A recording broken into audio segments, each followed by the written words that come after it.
What's up, guys? So I got my hands on this new Torres card, which is available for 500 coins, and I've used him so far, and he is quite good. This is the build I used. It's not really necessarily the build I recommend, but we're gonna go into gameplay clips now, and based off those gameplay clips, I'm gonna give an idea of what build I'd actually recommend. The reason I have this build is just because I put a random booster on, and obviously we can't be certain you're gonna get the same random booster, so there is gonna be a slight difference in the build I recommend. But we'll go into the gameplay clips now. Have a look how he played, recommend skills, and then recommend the final builds. So as I mentioned, this build I used wasn't necessarily the build I'd recommend to everyone, but it was quite effective.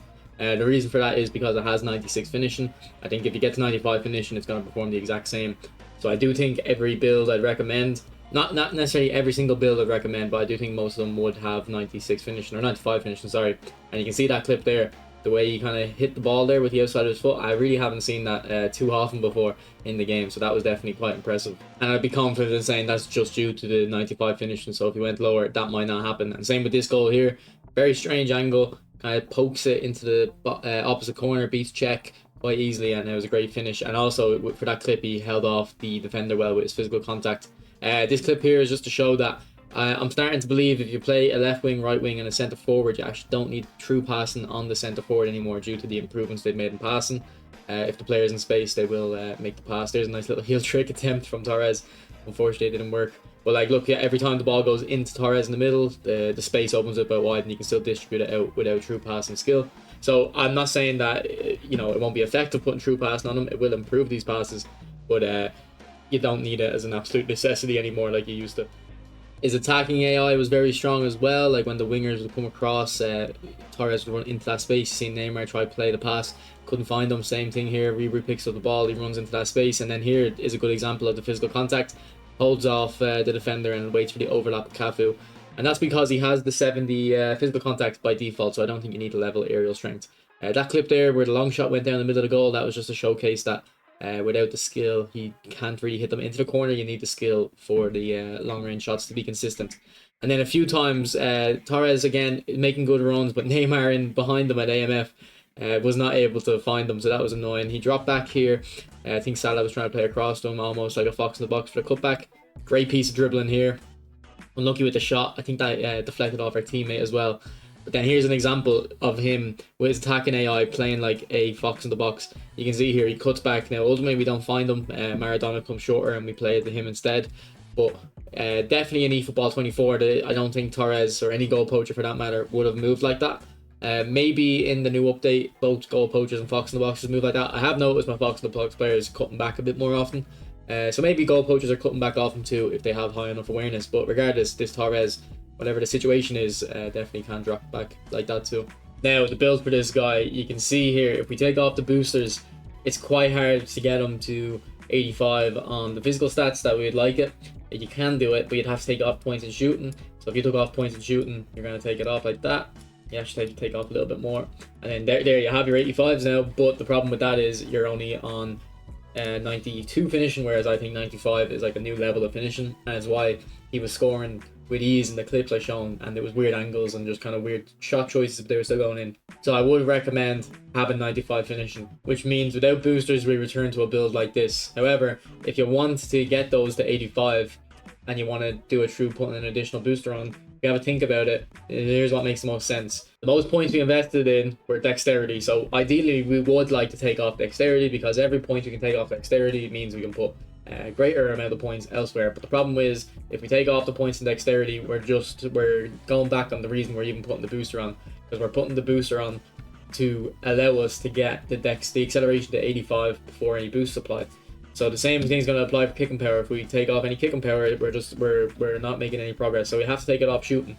So if you take a build like Striker's Instinct there, take off 1 point to shooting, free it up there, now put the booster on, we still got 95 finishing, but we freed up 3 additional progression points. We take the boosts off, with those 3 additional points we can put it into lower body strength, and that'll get 85 kicking power, and our build will look like this now. Looks a lot better with 90 kicking power. Alternatively, you can put it into acceleration / offensive awareness.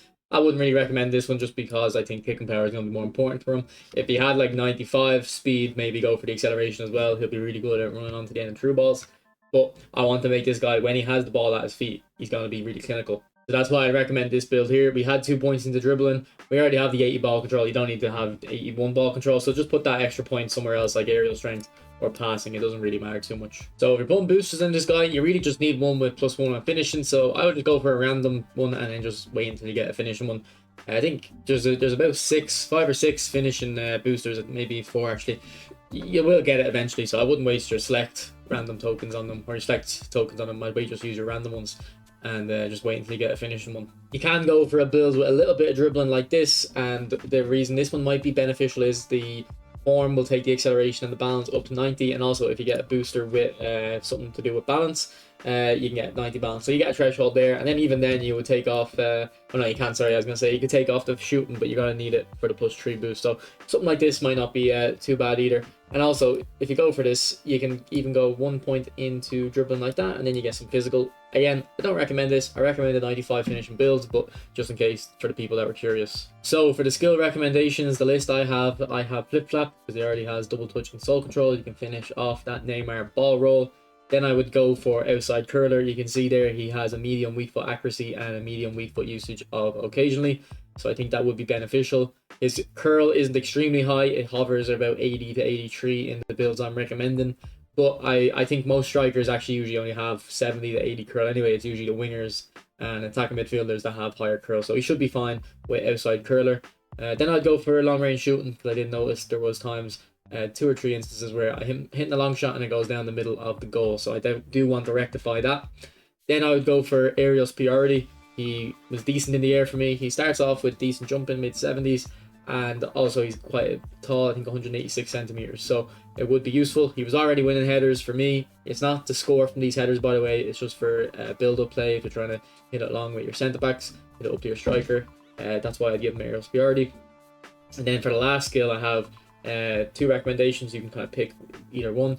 I would either go for super sub or cut behind and turn. So obviously, it's if you think he's going to start for you, you should go for cut behind and turn. If you think he's going to come off the bench, super sub. I do think he would be a decent super sub, by the way.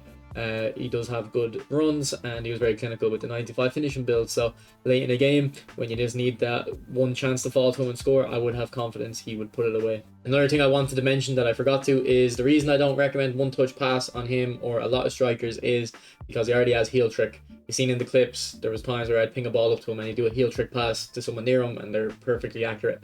For non-heel trick passes though, one touch pass can be beneficial, but I feel like when you're passing to your striker with a one touch pass, most of the time, 9 times out of 10, it's going to be a 1-2 pass. You're going to play it to your striker, do an L1X, and then that's your one touch pass.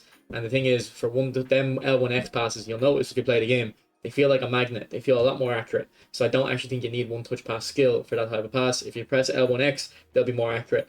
A lot of the times I'll do an L1X pass, not because I even want to do a 1-2. It's just because I have confidence that if I do L1X, it's going to be more accurate, because if I don't, and they don't have the one touch pass skill, it's going to go loose. So there are advantages, of course, to having one touch pass on them. You don't have to do L1X pretty much every time you want to do a one touch pass, but personally, with the way I play, I'm fine with doing that, and it giving me an extra skill slot to put into a different skill. So my overall thoughts on the card, for 500 coins, I don't think it's terribly priced. I did feel like he was quite good.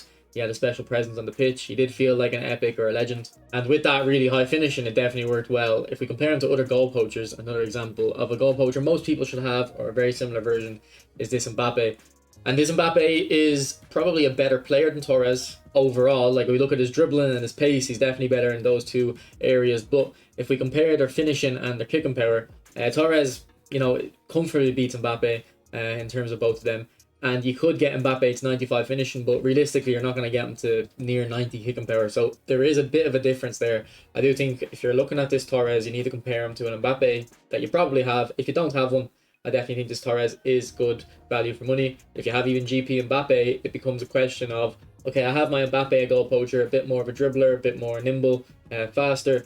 But if I want a more clinical goal poacher, I think Torres is a good option. And particularly if you have Mbappe and you use him, like I recommended, you could put super sub on Torres. So Mbappe is tired, you bring on Torres, or maybe you don't substitute off Mbappe, you just move him out to left wing now, then put Torres in the middle. So I think it's a good pack. Hope Konami keep doing packs like these. I think they're a lot better for the game, because personally the amount of money we have to spend for these epics now with the 150 players in the pack, it's too much for me. I'm really stopped kind of spending on the game.